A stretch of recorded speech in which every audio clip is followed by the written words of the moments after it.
My name is Gyra. I'm an astronomy teacher here at Barnstable High School. I've been teaching astronomy for 20 years and I've been at the school for almost 30.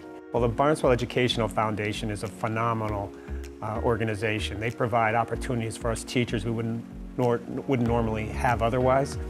And I always look forward to trying to apply for a small grant to bring something into the class that would highlight a topic that we're talking about in any particular year, and this year we have a great one. This grant proposal was inspired by superconductivity, and that requires an understanding of magnetic fields and electric currents and using them to solve practical everyday problems. I applied for a small kit, and it demonstrates quantum levitation or quantum trapping, which is part of superconductivity. It's what happens to materials when you get them down to very, very low temperatures, like a minus 326 degrees Fahrenheit. To get something that cold, take a little road trip on 28 to Corp Brothers.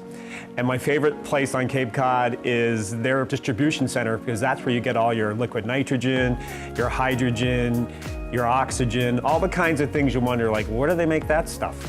That inspired it, and now we can demonstrate it. Well, the kit is very small and simple, but it's the small and simple things that sometimes pack a real punch. In the kit, they give you a superconductor, and they also give you neodymium magnets, which are among the strongest magnets that they make. And if you can get that superconducting disc down to a low enough temperature, it will actually levitate right up off the magnetic field from the neodymium magnets. And basically what you've created is a frictionless environment where you can spin that thing continuously or push it along a track continuously with losing very, very little energy, if any at all. And if you think about that, if you can make that happen at room temperature, now you've solved a lot of transportation issues. No grinding or friction against the road or the rails of a train or the T. It's futuristic, pretty dynamic, and pretty interesting. It shows students that by using science you can solve problems. And it takes a problem and it reduces its effects. It allows motion without waste energy.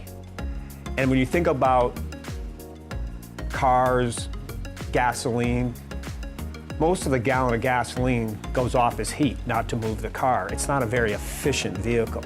So if you can get efficiency, then you reduce the amount of energy that you consume. And that's pretty cool. That's a pretty neat thing. This demonstration can be used in any science class because it's just kind of interesting, period. It's more of a physics problem, and I use it in Introduction to Physics when I'm teaching that. But in astronomy as well, it shows that temperature matters. When you look at temperature and you manipulate temperature, you can get some pretty neat things to happen. But it's just, on a practical level, interesting for anybody because we're all interested in trying to be more efficient in our use of energy. The Barnstable Educational Foundation provides extraordinary opportunities to many teachers across the system to purchase materials that make teaching come alive in the classroom.